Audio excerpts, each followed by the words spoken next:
We together फाउंडेशनच्या वतीने जागतिक महिला दिनानिमित्त अनोखा उपक्रम। वी टुगेदर फाउंडेशनच्या आयोजित 8 मार्च जागतिक महिला दिनानिमित्त आर्थिकदृष्ट्या दुर्बल विधवा महिलांचा पोटीभरण व सत्कार समारंभ काशीधाम मंगल कार्यालय चिंचवड येथे आयोजित केला गेला होता। सामाजिक, राजकीय, आर्थिक व सांस्कृतिक क्षेत्रातील महिलांचे योगदान उल्लेखनीय आहे। सदर योगदानाच्या स्मरणार्थ जागतिक महिला दिन हा सर्वत्र साजरा केला जातो। तसेच यानिमित्त महिलांच्या सबलीकरणासाठी सुद्धा आवाहन केले जाते। समाजात अशा बऱ्याच महिला आहेत ज्या एकल आहेत म्हणजे विधवा आहेत। बऱ्याच ठिकाणी काही समाज अंधश्रद्धेपोटी त्यांना शुभ कार्यापासून दूर ठेवण्याचा प्रयत्न करीत असतो। तसेच आर्थिकदृष्ट्या अतिशय दुर्बल आहेत, परंतु त्यांनी हिंमत न करता पडेल ती कामं करून आपल्या मुलाबाळांचा सांभाळ केला आहे व करत आहेत। अशा बऱ्याच महिला आहेत ज्यांना पती जिवंत असताना बाहेर जायची गरज नव्हती, परंतु पती निधनामुळे त्यांना आर्थिक समतोलसाठी बाहेर पडावे लागते। प्रसंगी स्वतःच्या शिक्षणाचा स्तर वाढवावा लागला। तसेच काही बायकांना टेक्निकल शिक्षण सुद्धा घ्यावे लागले, परंतु परिस्थितीपुढे हार न मानता त्या झगडत राहिल्या व आपल्यासोबत आपल्या सासू सासरे व मुलांचा सांभाळ करत आहेत व जगाला प्रेरणा देत आहेत।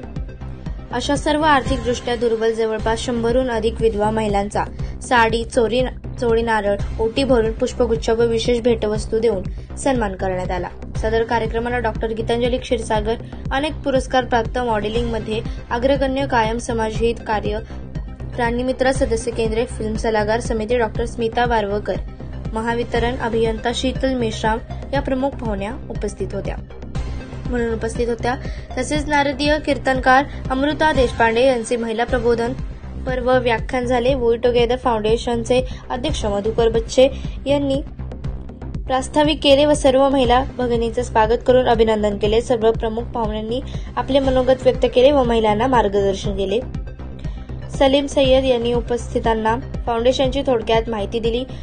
अध्यक्ष मधुकर बच्चे यांनी वरील कार्यक्रमाची संकल्पना मांडली व त्यास सर्व पदाधिकारी, सदस्य यांनी एकमुखी होकार देऊन हा कार्यक्रम यशस्वी केला। अध्यक्ष मधुकर बच्चे, सचिव जयंत कुलकर्णी, सचिव मंगला डोळे, सपकाळे अध्यक्षा सोनाली मन्हास, खजिनदार दिलीप चक्रे, माननीय अध्यक्ष सलीम सय्यद, शंकरराव कुलकर्णी, श्रीनिवास जोशी, अवधूत कुलकर्णी, रंगाराव, दिलीप पेटेकर, दारासिंग मन्हास, रवींद्र काळे, रवींद्र सागळे, विलास गटणे, अर्जुन पाटोळे, सोनाली शिंदे, सोनाली डावरे, भास्कर पाखले, अनिल शिंदे, अरविंद पाटील, धनराज गवळी खुशाल दुसने, सौ गवळी ताई, रेखा दुसाने, अर्पणा कुलकर्णी, वासंती काळे, शीला चक्रे, सरिता कुलकर्णी, सौ रंगाराव, सौ पेटकर आदींनी हा उपक्रम यशस्वी करण्यात मोलाचा वाटा घेतला। आदर्श शिक्षिका फाउंडेशन सचिव महिला मंगला डोळे सपकाळे यांनी उत्कृष्ट सूत्रसंचालन केले। सचिव जयंत कुलकर्णी यांनी मनोगत व्यक्त केले, तर उपाध्यक्षा सोनाली मन्हास यांनी सर्व महिला भगिनींना शुभेच्छा दिल्या व सर्वांचे आभार मानले। उपस्थित सर्व महिलांना या उपक्रमाचा खूप अभिमान वाटला। काहींच्या डोळ्यात अश्रू गहिवरले होते। बऱ्याच महिला खूप भावनिक झाल्या होत्या। अनेक महिलांनी तसेच मनोगत व्यक्त केले। अजिंक्य महाराष्ट्र न्यूज सोबत पुणे जिल्हा सहसंपादक गोपाळ भालेराव।